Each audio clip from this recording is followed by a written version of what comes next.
Hey everyone, welcome back to Stay Ahead. If you work in GRC, security assistance, or IT audit, or you want to break into one of those roles, this is going to be one of the most useful videos you watch this year. Today we are going a deep dive on control testing, not the theory only version you get in a textbook, but the real hands-on version, how a GRC engineer actually proves a control works across Azure, AWS, GCP, and on-prem environments. We are going to touch every major framework you will run into in this field: ISO IEC 27002, SOC 2, NIST 853, PCIDSS version 4, HIPAA, and GDPR. And for each one, I'll show you the actual test technique, not just the control name. Quick shout out, this episode is sponsored by Oddity.site, an AI powered GRC automation platform. More on them later, but if you're tired of chasing evidence in spreadsheets, stick around. Let's get into it.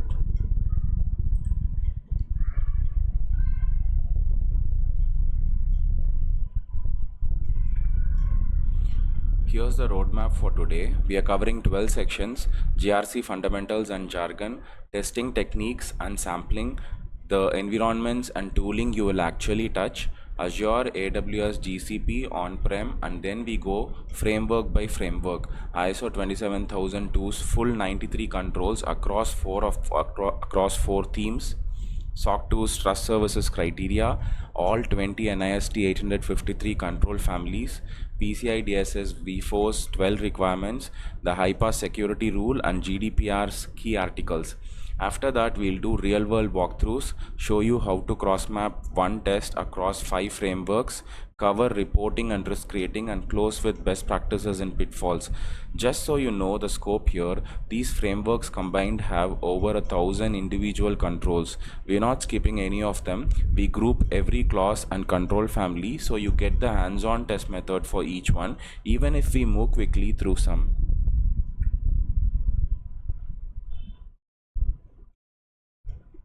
Let's start with the fundamentals. What is control testing really? Control testing is the evidence-based process of verifying two things. First, that a control is designed appropriately to address a risk, and second, that it's actually operating as intended over a period of time, not just documented on paper somewhere.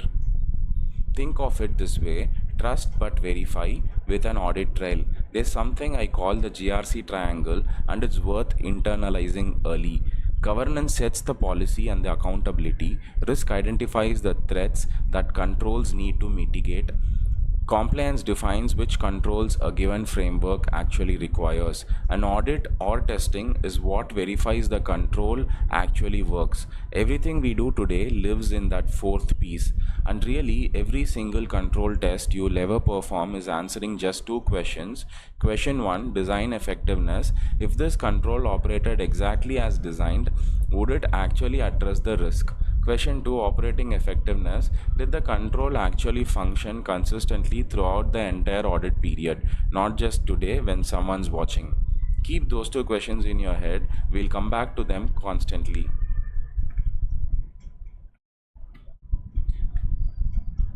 Why control testing matters in GRC? Number one, it bridges compliance and real risk. A checked box on a vendor questionnaire means nothing if the control doesn't actually reduce risk.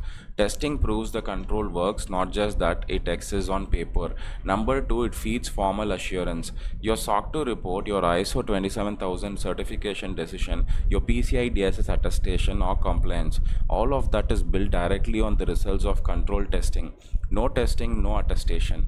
Number three, it finds gaps before they are exploited. A missing MFA control or an access list nobody's reviewed in a year, finding that in testing is a lot cheaper than finding it after an attacker does or after a regulator does. And number four, it builds stakeholder trust. Customers, boards, regulators, even cyber insurers are increasingly asking for evidence of tested controls, not just a stack of policy documents. And here's a career note: because a lot of you watching are trying to break into this field, this exact skill set, testing, evidence gathering, documentation, is what GRC analysts, IT auditors, compliance engineers, and security assurance professionals are hired and promoted on. This is the job.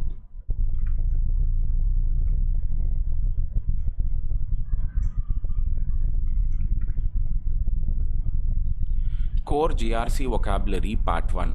Before we go further, let's lock down the vocabulary because this field loves its acronyms. A control is a safeguard put in place to reduce risk to an acceptable level. The control owner is the person or team accountable for that control's operation. The control objective is the specific risk reduction goal the control exists to achieve. Inherent risk is the risk level before any controls are applied. Residual risk is what's left over after controls are applied. Risk appetite is how much risk your organization is actually willing to accept. An RCM, a risk and control matrix, maps risk to the controls that mitigate them. You will live inside one of these as a GRC engineer. A walkthrough is a step-by-step review of how a control is actually performed. That's your go-to method for design testing. And then population and sample. Population is the full set of items you could test, say every user account, and a sample is the representative subset you actually pull for testing.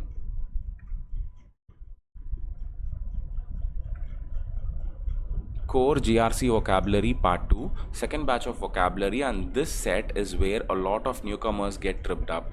TOD is test of design. It confirms the control would work if performed as intended. Test of experiment, sometimes written TOC, is test of operating effectiveness. It confirms the control actually worked over time. A deficiency is a gap between what a control should do and what it actually does. A compensating control is an alternative that addresses the risk when the primary control can't be used. Remediation, sometimes called a POA and M, a plan of action and milestones, is the corrective action plan to fix a finding with an owner and a due date attached. CUEC, complementary user entity control, is a control that the customer, not the vendor, has to perform. You will see this constantly in SOC2 reports.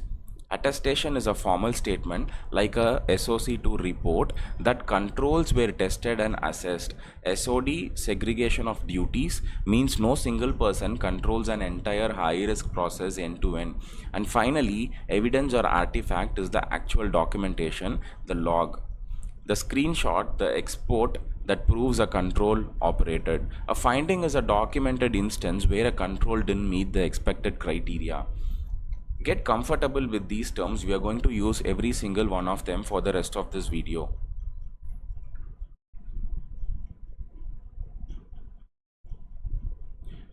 Design effectiveness versus operative effectiveness. Now let's put test of design and test of operating effectiveness side by side, because understanding the difference is probably the single most important mental model in this whole field. Test of design asks, if performed as intended, would this control mitigate the risk? Test of operating effectiveness asks, was the control actually performed correctly throughout the entire period? Timing is different too. Design testing is point in time. You do a walkthrough once. Operating effectiveness testing covers a period of time like a full 12-month audit window. The techniques differ as well. For design, you're doing inquiry, observation, and inspecting the policy or procedure. For operating effectiveness, you're inspecting logs and configs and reperforming the control yourself across a sample. Here's a concrete example. For design, you confirm MFA is configured as a conditional access policy in Azure AD. For operating effectiveness, you pull 25 sign-in logs spread across the year and confirm MFA was actually enforced every single time. And the failure models are different too. A design failure is a control gap, like a policy that allows exceptions. An operating effectiveness failure is a deficiency in execution. The control existed. It wasn't just enforced consistently. Same control, two completely different kinds of problems.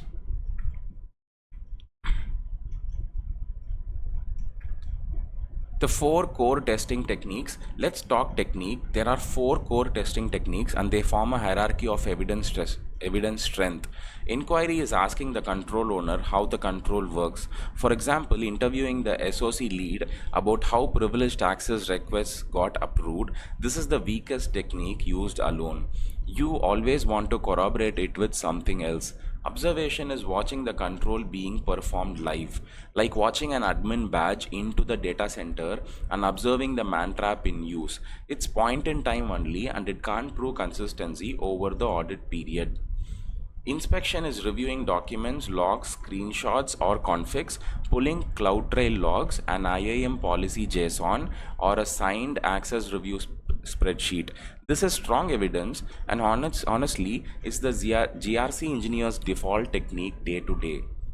And reperformance is independently redoing the control yourself, recreating the quarterly access review by pulling the AD or IAM user list and comparing it to the HR roster. This is the strongest evidence you can get because it directly proves the control works in your own hands. As a rule, the more of these you can layer together, the more defensible your test result is.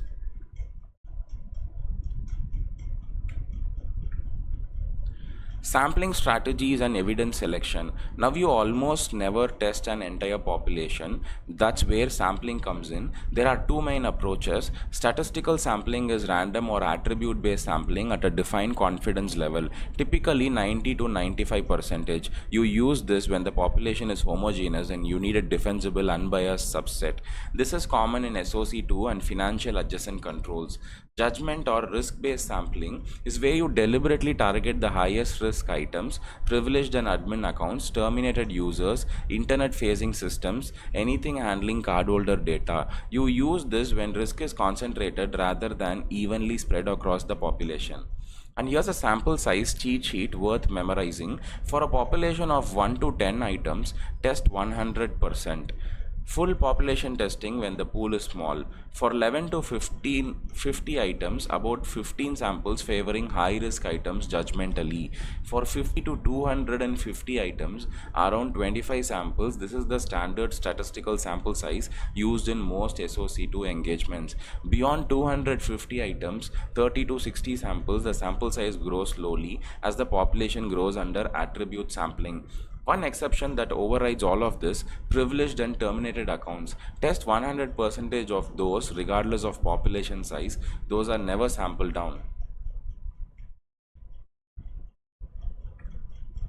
Environments and evidence sources. Alright, let's get on hands-on. Where does this evidence actually live depending on your environment? In Microsoft Azure, you're working with Entra ID for identity, conditional access, Key Vault, and Defender for cloud. Your evidence comes from Entra sign-in and audit logs, exported conditional access policy JSON, and Key Vault access and diagnostic logs. In Amazon AWS, the key components are IAM, S3, CloudTrail, KMS, config, and guard duty. Evidence sources include the IAM credential report, CloudTrail event history, an S3 bucket policy report, and a KMS key rotation report. In Google Cloud, you're looking at Cloud IAM, Cloud logging, VPC firewall rules, and Cloud KMS. Evidence comes from Cloud audit logs, IAM policy binding exports, the firewall rule set, and security command center findings. And on-prem environments center on Active Directory, firewalls and IPS, your SIEM and backup systems. There you are pulling AD security event logs, a firewall rule-based export, the SIEM correlation rule list, and backup job success reports. Know these evidences sources cold. Knowing where to look is half the job. GRC Engineers Testing Toolkit. Let's talk tools. The actual toolkit you'll use day to day, your SIEM, Splunk, Microsoft Sentinel, QR, Radar is where you pull log-based evidence, logins, alerts, configuration changes. CSPM and CNAPP tools. Wiz, Prisma Cloud, Defender for Cloud, detect configuration drift against CIS or other benchmark baselines. Cloud CLIs and consoles. The AZ CLI, the AWS CLI, G-Cloud and IAM consoles directly give you direct inspection, pulling live IAM policy roles and keys yourself. GRC platforms, ServiceNow GRC, Archer and Oddity.site serve as your control repository, your evidence workflow, and your control to framework mapping engine.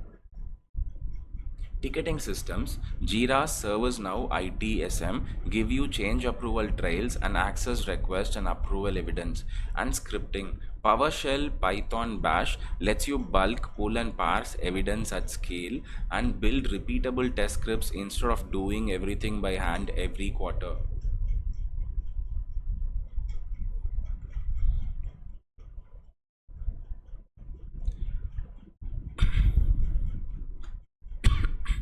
Step by step, how a GRC engineer tests any control. Let's zoom out and give you the full end-to-end process. The 8 steps you follow for testing literally any control in any framework.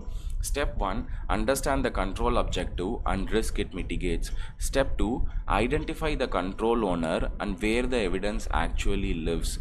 Step 3. Define the test procedure, usually starting with a design walkthrough. Step 4. Determine the population and your sampling approach.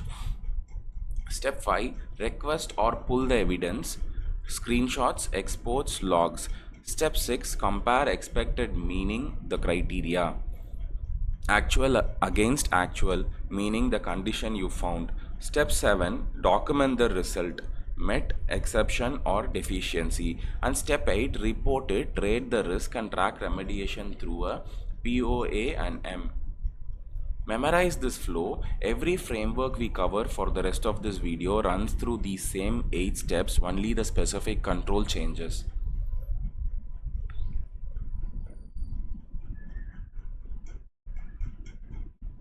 Framework landscape overview. Before we dive into each framework individually, here's the big picture, how they differ in type and structure. ISO IEC 27002 2022 is best practice guidance, organized into 4 themes covering 93 controls, numbered 5.x through 8.x. It underpins ISO 27001 ISMS certification. SOC 2 is an AICP attestation framework with 5 trust services criteria categories and 9 common criteria series. CC1 through CC9, it's used for service organization assurance reports. NIST SP 853 revision 5 is a control catalog, 20 control families, over 1,000 individual controls. It's used for US federal systems, FedRAMP and risk management framework. PCIDSS version 4.0 is a prescriptive standard, 12 requirements, over 300 sub-requirements, used specifically for payment card and cardholder data environments. HIPAA security rule is a US regulation with 3 safeguard categories: administrative, physical and technical, protecting protected health information. And GDPR is an EU regulation with 99 articles, though Chapter 2's principles and lawful basis provisions are what you will test against most often. 6 very different structures, but as you will see, the underlying controls overlap enormously.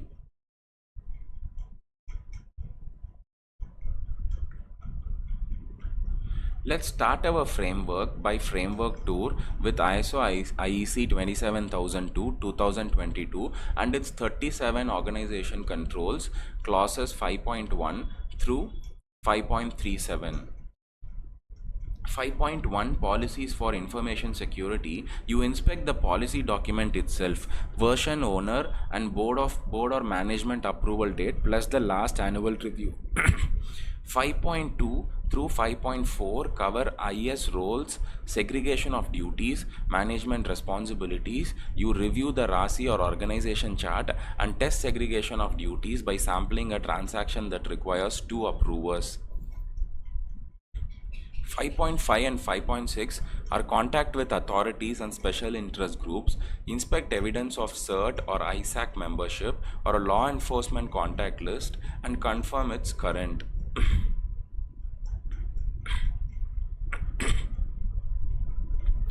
5.7 and 5.8 cover threat intelligence and information security in project management. Sample a threat intel feed report and check a project charter for a security sign-off gate. 5.9 through 5.14 cover asset inventory, acceptable use, return of assets, classification, labeling and transfer. Reconcile the CMDB or asset register against a live scan like Azure Resource Graph or AWS config. 5.15 through 5.18 covers access control policy, identity management, access rights and authentication information. Pull an IAM policy export and reperform a joiner, mover, leaver sample against HR records. 5.19 through 5.23 cover supplier relationships, agreements, ICT supply chain, monitoring and cloud services. Inspect a vendor security questionnaire, a SOC 2 report and the contract security clauses. 5.24 through 5.28 cover incident management, planning, assessment, response, learning, and evidence collection. Sample and incident ticket end to end, detection, triage, containment, postmortem. 5.29 and 5.30 cover information security during disruption and ICT readiness for business continuity. Review the latest BCP or DR test report and its RTO and RPO results. And 5.31 through 5.37 wrap up with legal and regulatory requirements, IP rights, records protection, privacy, IS review, documented procedures and technical compliance review. Sample a records retention log, a privacy impact assessment, and the last internal ISMS audit report.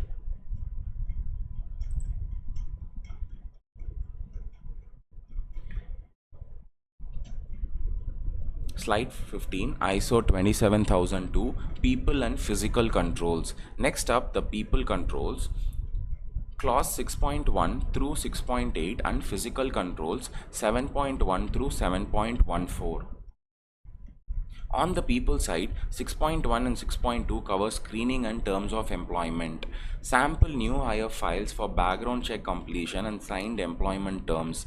6.3 and 6.4 cover security awareness training and the disciplinary process. Pull the LMS completion report and verify a disciplinary case followed the documented process. 6.5 and 6.6 cover post-employment responsibilities and confidentiality agreements. Sample terminated employee files for signed NDAs and exit checklist completion. 6.7 and 6.8 cover remote working and information security event reporting. Inspect the remote access policy and sample a self-reported event ticket. On the physical side, 7.1 through 7.3 cover physical security perimeter, entry controls and securing offices, observe badge reader entry and inspect the visitor log and CCTV coverage map. 7.4 through 7.6 cover physical security monitoring, protecting against threats and working in secure areas. Review CCTV retention settings and environmental threat monitoring alerts. Through 7.9 cover clear desk and clear screen, equipment sitting and off-premises security. Do a walkthrough audit of workstations for unlocked screens and inspect asset tracking for off-site laptops.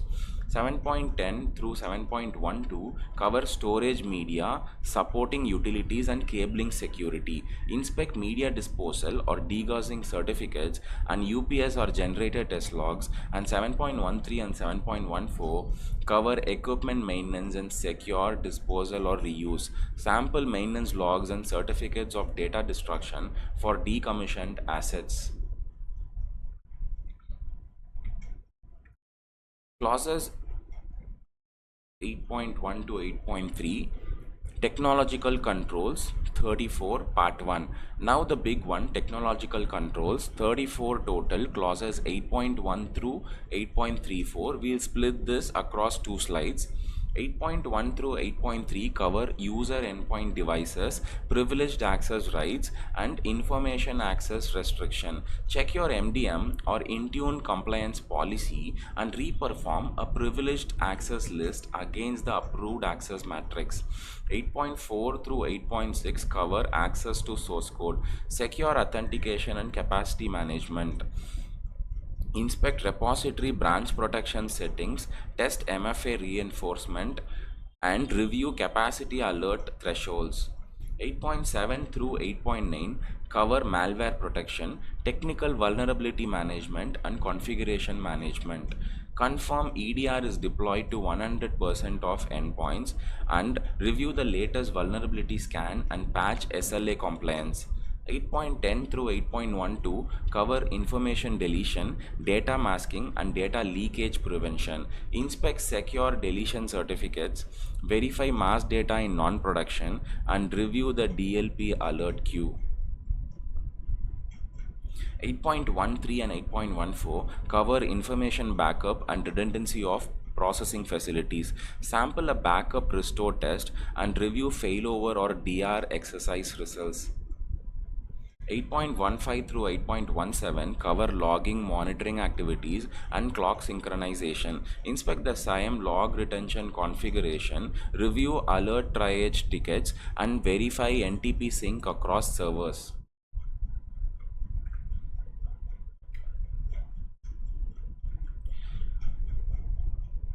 Technological Controls Part 2, continuing with clauses 8.18 through 8.34. 8.18 through 8.20 cover privileged utility programs, software installation and network security, review restricted admin tool usage logs, verify application whitelisting, and sample a firewall rule review. 8.21 through 8.23 cover security of network services, segregation of networks, and web filtering. Inspect the network SLA and inventory, compare your VLAN diagram against the firewall rules, and sample blocked category logs. 8.24 Use of cryptography. Inspect the KMS key management policy, verify TLS 1.2 or higher is enforced, and confirm encryption at rest for anything holding cardholder data or PHI. 8.25 through 8.27 cover secure development lifecycle, application security requirements, and secure architecture. Review the SDLC gate checklist, inspect security requirements embedded in user stories, and review architecture review meeting minutes. 8.28 through 8.30 covers secure coding, security testing in development and acceptance, and outsourced development. Review SAST, DAST scan results, inspect pen test remediation, and review the vendor security contract clauses. And 8.31 through 8.34 wrap up ISO 27002 with environment separation, change management, test data, and protection during audit testing. Verify production and non-production are actually segregated, sample CAB approved change tickets, and confirm test data is properly anonymized. That's all 93 ISO 27002 controls covered. Take a breath, we are moving to SOC 2.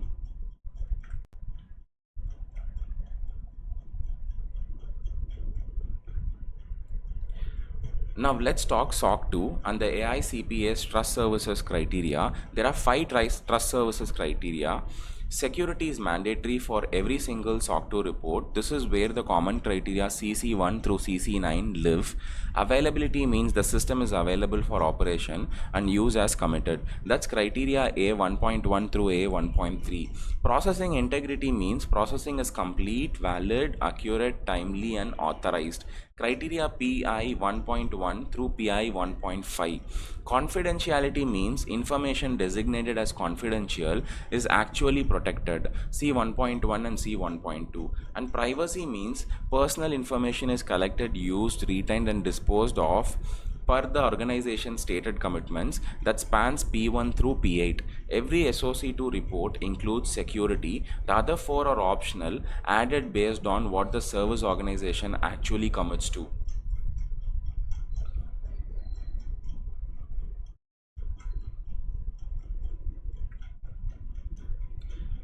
SOC2 common criteria security CC1 through CC9. Let's go through all 9 common criteria series. Remember, these are mandatory for every SOC2 report.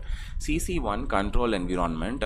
Review the organization chart, the code of conduct, and board oversight meeting minutes. CC2 communication and information. Pull the security awareness training completion report and verify policy portal access logs.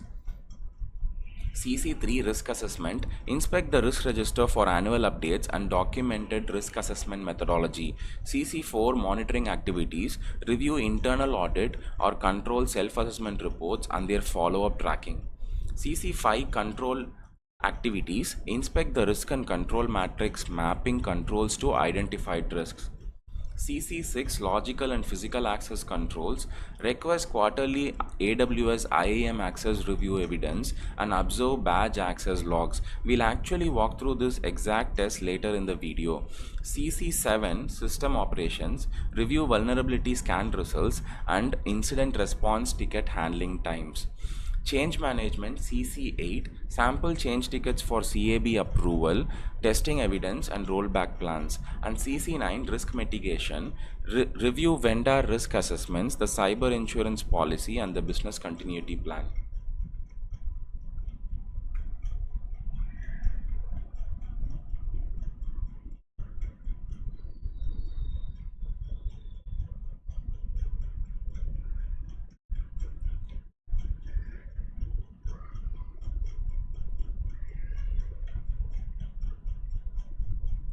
SOC2, additional criteria beyond security. Now the additional optional criteria: availability, confidentiality, processing integrity and privacy. Availability A1.1 through A1.3. Review capacity monitoring dashboards, backup job success reports and the latest DR failover test. Confidentiality C 1.1 and 1.2, inspect the data classification policy and sample signed NDAs for staff who handle confidential data. Processing integrity P 1.1 through P 1.5, reperform an input to output reconciliation on a sample batch or transaction job, checking for completeness and accuracy. Privacy has four subgroups: notice and choice, P1 and P2. Review the published privacy notice and test that consent capture actually matches the stated choices. Collection, use and retention P3 through P5. Sample a data flow to confirm collection is limited to the stated purpose and retention schedule is enforced. And access, disclosure, quality and monitoring P6 through P8. Test a data subject access request end to end and review the privacy incident or complaint log.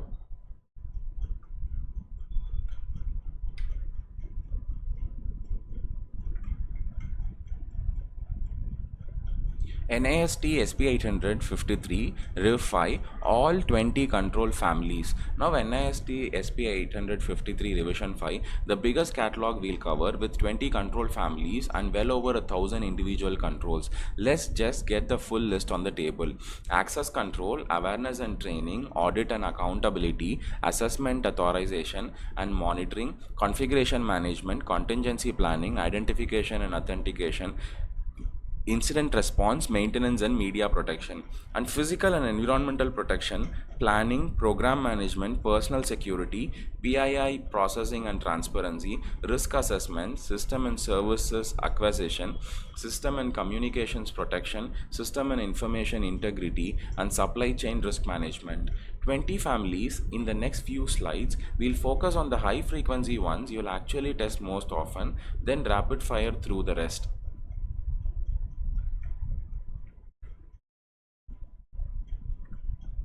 NIST 853 high frequency families ACIAAU. Let's dig into the families you will test constantly: access control, identification and authentication, and audit. Account management AC2. Review GCP IAM for terminated users and confirm accounts are disabled within SLA. We will walk through this exact test later. AC3 access enforcement. Attempt an out-of-scope action with a low privilege test account and confirm it's denied. AC6 least privilege. Sample 20 privileged accounts and compare their granted rights against job function. AC17 remote access. Inspect the VPN or conditional access policy and confirm MFA plus device complaints are enforced. IA2 identification and authentication for organizational users. Verify unique user IDs and MFA enforcement for all remote and privileged sessions. IA5 authenticator management. Inspect the password policy configuration, length, complexity, rotation, lockout threshold. AU2 event logging. Confirm the auditable events, list covers, logins, privilege escalation and configuration changes. AU6 audit record review, analysis and reporting. Sample SIEM alert triage tickets and confirm the daily or weekly review cadence is actually being met. And AU12 audit record generation. Verify logging is enabled across all in-scope systems, not just a convenient subset.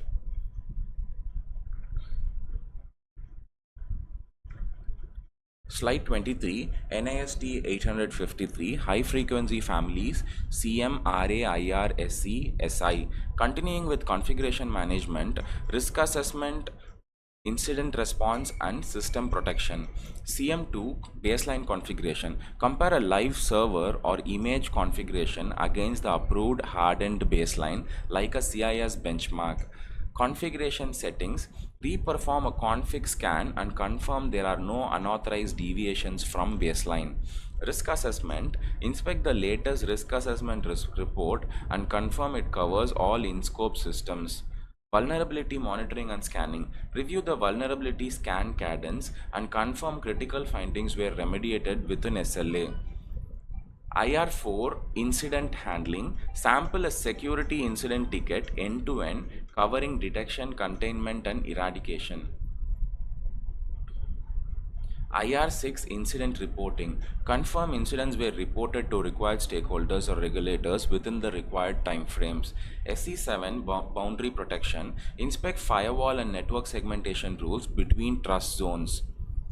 Cryptographic protection. Verify FIPS validated encryption modules are used for data in transit and at rest. Flaw remediation. Review patch management reports and confirm critical patches were deployed within SLA. System monitoring. Confirm IDS, IPS or EDR coverage across all in scope endpoints and servers.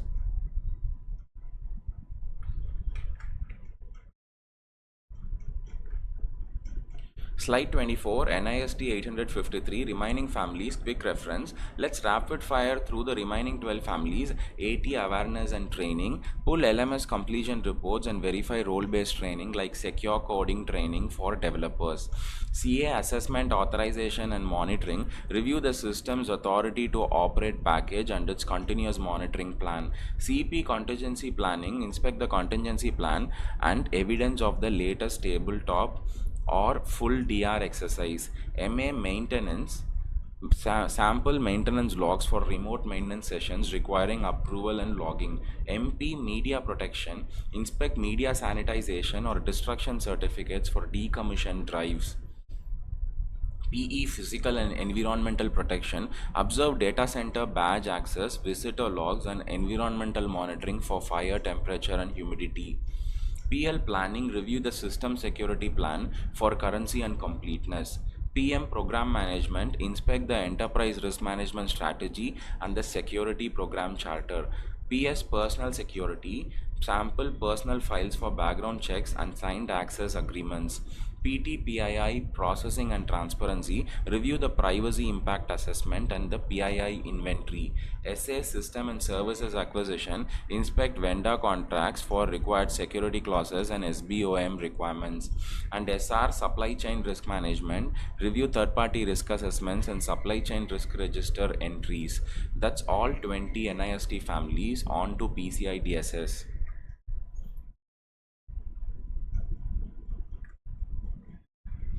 PCIDSS version 4.0, all 12 requirements. PCIDSS version 4.0 has 12 requirements and they are some of the most prescriptive controls you'll ever test. Let's go through the test approach for each. Requirement 1, install and maintain network security controls. Review the firewall and router rule set and confirm each rule has a documented business justification. Requirement 2, apply secure configurations to all system components. Compare system configurations against a hardening standard like CIS and check for default credentials. Requirement 3, protect stored account data. Inspect the database storing the primary account number, say an AWS RDS instance, and confirm AES 256 encryption is enabled. We'll walk through this exact test later in the video. Requirement 4, protect cardholder data with strong cryptography during transmission. Run a TLS scan or transmission channels and confirm only TLS 1.2 or higher is accepted. Requirement 5, protect all systems and networks from malicious software. Verify anti-malware is deployed and auto-updating on all in-scope systems. Requirement 6, develop and maintain secure systems and software. Review SDLC security gates, WAF configuration and patch SLA compliance. Requirement 7. Restrict access to system components by business need to know. Sample the access matrix and compare granted access to documented job role.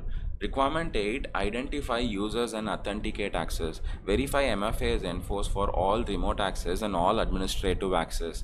Requirement 9. Restrict physical access to cardholder data. Review data center access logs, visitor logs, and media handling procedures. Requirement 10. Log and monitor all access to system components and cardholder data. Inspect the centralized logging configuration and daily log review evidence. Requirement 11. Test security of systems and networks regularly. Review quarterly ASV scan reports and latest annual penetration test. And requirement 12. Support information security with organizational policies and programs. Review the security policy sign off record and confirm an annual review occurred.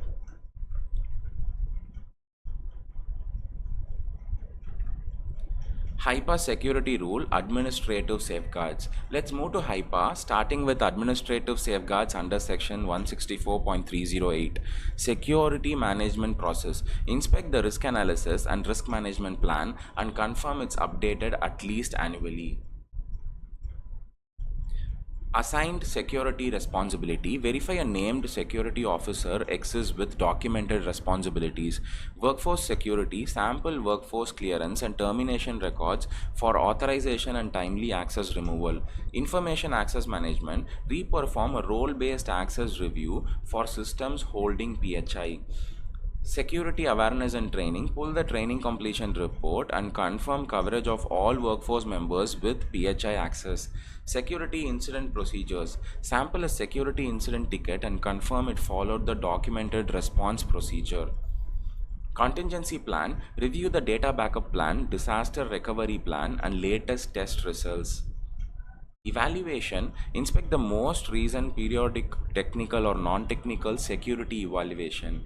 And business associates contracts. Sample business associate agreements for required HIPAA security clauses. HIPAA security rule, physical and technical safeguards. Now the physical and technical safeguards under section 164.310 and 164.312. On the physical side, facility access controls. Observe badge access to server rooms or clinics and review visitor logs. Workstation use and security. A walkthrough audit confirming workstations are positioned to prevent unauthorized viewing. Device and media controls. Inspect disposal and reuse logs and data destruction certificates for devices holding PHI. On the technical side, access control. Verify unique user IDs, automatic log off and encryption for systems storing PHI or audit controls. Access a patient record in the on-prem EMR and confirm a corresponding log entry is created. We'll actually demo this exact test later. Integrity. Test that unauthorized alteration of a PHI record is detected, for example via checksums or version history. And transmission security. Confirm PHI is encrypted in transit using TLS, both internally and with external partners.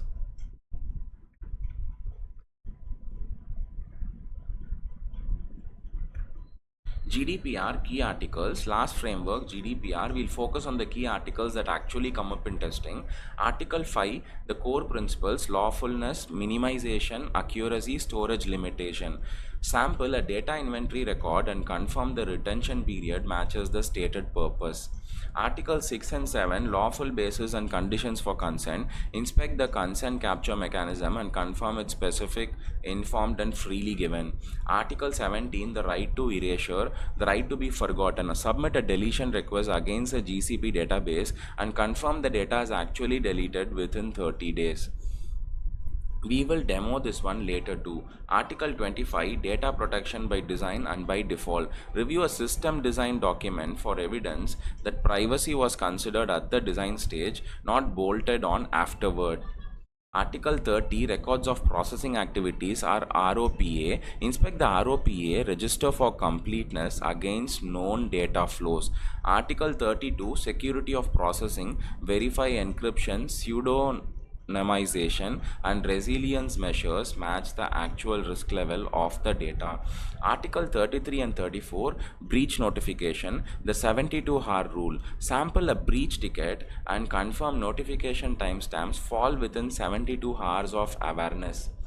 Article 35, the Data Protection Impact Assessment, confirmed the DPIA was completed for any high risk processing activity before go live. That covers all 6 frameworks. Now let's get into the fun part, real hands on walkthroughs.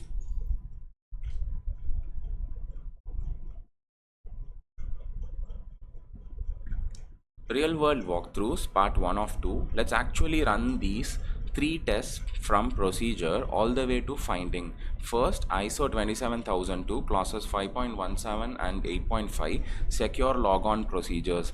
Procedure: attempt a login with a weak password against Azure AD. Expected: the login attempt is rejected by the password complexity policy. Actual: the weak password was accepted. Finding: that's a design gap. We need to enforce password complexity in the conditional access or password protection policy. Second, SOC 2 CC 6.1 logical access reviews.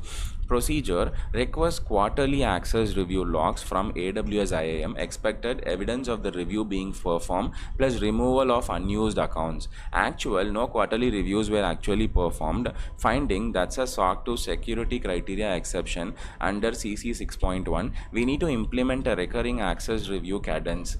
Third, GDPR Article 17, right to erasure. Procedure: submit a data deletion request against a GCP hosted database. Expected: personal data is deleted within 30 days of the request. And actual: no erasure workflow exists in the system at all. Finding: that's a GDPR Article 17 non-compliance. We need to build an automated erasure workflow with SLA tracking. Notice the pattern here: procedure, expected, actual, finding. That's the backbone of every work paper you will ever write.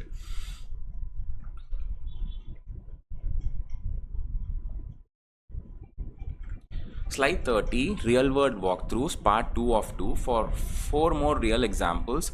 HIPAA section 164.312b, audit logging of PHI access. Procedure: access a patient record in the on-prem hospital ERM. Expected: a log entry is created capturing the user timestamp and record access. Actual: no log entry was captured. Finding: that's a HIPAA security rule violation. Enable and validate audit logging on the EMR. PCIDSS requirement 3, encrypt cardholder data. Procedure: inspect the AWS RDS database storing the primary account number. Expected: AES 256 encryption enabled at rest. Actual: data was stored in plain text. Finding: PCIDSS requirement 3 violation. Enable RDS encryption and re-encrypt the existing data. NIST 853 AC2 account management procedure: review GCP IAM for terminated users. Expected: accounts disabled within the defined SLA after termination. Actual: active accounts were found for terminated users. Finding: NIST AC2 non-compliance. Automate deprovisioning through and HR to IAM integration. Notice something across all 7 of these examples: different frameworks, different clouds, but the exact same underlying pattern every time. One test, many frameworks, cross-mapping example. The next idea might be the single most efficient thing you take away from this video: cross-mapping. Here's the test: verify MFA is enforced for all privileged and remote access. That one test satisfies 5 separate framework obligations at once: ISO 27002 clause 8.5 secure authentication, SOC 2 CC 6.1 logical access security, NIST 853 IA2 identification and authentication, PCIDSS 4.0 requirements 8 identify and authenticate access, and HIPAA section 164.312 person or entity authentication. This is exactly why mature GRC programs build a control to framework crosswalk. Test once, satisfy 5 obligations. If your organization is subject to multiple frameworks and most are building this crosswalk, will save you an enormous amount of duplicate work. Expected versus actual values, work paper format. Let's talk documentation format for a second because how you write this up matters as much as the test itself. Here's the standard work paper structure using the test we just walked through. Secure logon under ISO 27002 8.5, expected value weak password rejected, actual value weak password accepted. Finding an exception requiring policy remediation. Access review SOC 2 CC 6.1, expected quarterly review plus removals evidence, actual no review perform, finding a deficiency on SOC 2 exception. Data erasure GDPR article 17 expected, deleted within 13 days, actual no workflow access, finding non-compliance. PHI audit logging, HIPAA 164.312 expected, a log entry on every access, actual, no log entry captured, finding a violation. Data encryption PCIDSS requirement 3, expected AES 256 at rest, actual plain text storage, finding a violation and a high risk one at that. And account management NIST AC2 expected, disabled within SLA, actual active terminated accounts, finding non-compliance. Keep your work papers in this expected versus actual format. It's clean, it's auditable, and any reviewer can follow your logic instantly. Writing the finding, the 5C format. Now let's talk about how to actually write up a finding using what's often called the 5C format. Condition, what was actually found. For example, terminated users retained active GCP IAM. Criteria, what should have happened. The standard being measured against NIST AC2 requires disabling accounts within the defined SLA. Cause, the root cause of the gap, no automated integration between HR offboarding and IAM deprovisioning. Consequence, the risk or impact if left unaddressed. Former employees could retain access to production systems. And recommendation, the corrective action, implement automated HR to IAM deprovisioning with a 24-hour SLA. Condition, criteria, cause, consequence, recommendation. Master this format and your findings will read like they came from a big four audit shop. Risk rating and presenting findings to leadership. Once you have got your findings, you need to rate them and present them, and this is where a lot of technically strong people fall short. Score every finding on likelihood times impact, not just the severity of the control language itself. A missing MFA control on a low value dev system is not the same risk as the identical gap on a production payment system. Context changes everything. When you're presenting to executives, lead with business impact and a remediation timeline, not control jargon. Group your findings by risk tier and always pair every single finding with an owner and a due date. An unknown finding is a finding that never gets fixed. Best practices and common pitfalls. Let's close out the technical content with a practitioner's checklist. Things to do and things to avoid. Do this, always pull evidence yourself where possible. Don't rely solely on inquiry. Test 1. 100% of privileged and terminated accounts. Never sample those down. Tie every test back to a specific control ID and framework clause. Keep the raw evidence, screenshots, exports attached to the work paper. Cross-map tests across frameworks to avoid duplicate audit fatigue, and retest remediated findings before you close them out. Avoid this accepting a policy document as proof that a control actually operates. Testing only at year end instead of throughout the period. Writing findings without a clear criteria and consequence. Ignoring compensating controls when a primary control fails. Letting the control owner select their own sample, that's a conflict of interest, and treating a single successful test as full period assurance when it isn't.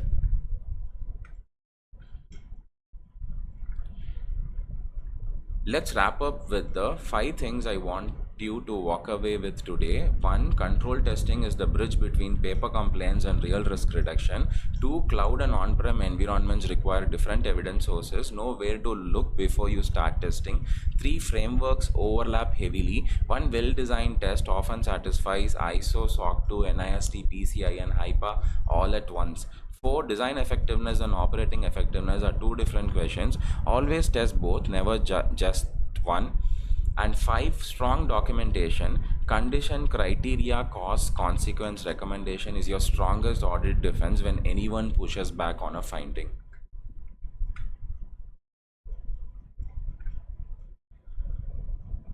That's the full picture of control testing across every major framework you will encounter in GRC. If this helped you understand control testing a little better, do me a favor and hit subscribe here on Stay Ahead. I'm putting out more hands-on GRC audit and security content just like this. Quick thanks again to our sponsor for this episode, Audity.site, an AI GRC automation platform. If you're spending your days chasing evidence across a dozen tabs and spreadsheets, it's worth a look. Drop a comment and let me know which framework you want the next deep dive on: ISO 27001 certification, a full SOC 2 Type 2 walkthrough, or something else entirely. I read every comment and it genuinely shapes what we cover next. Thanks for watching. I'll see you in the next one.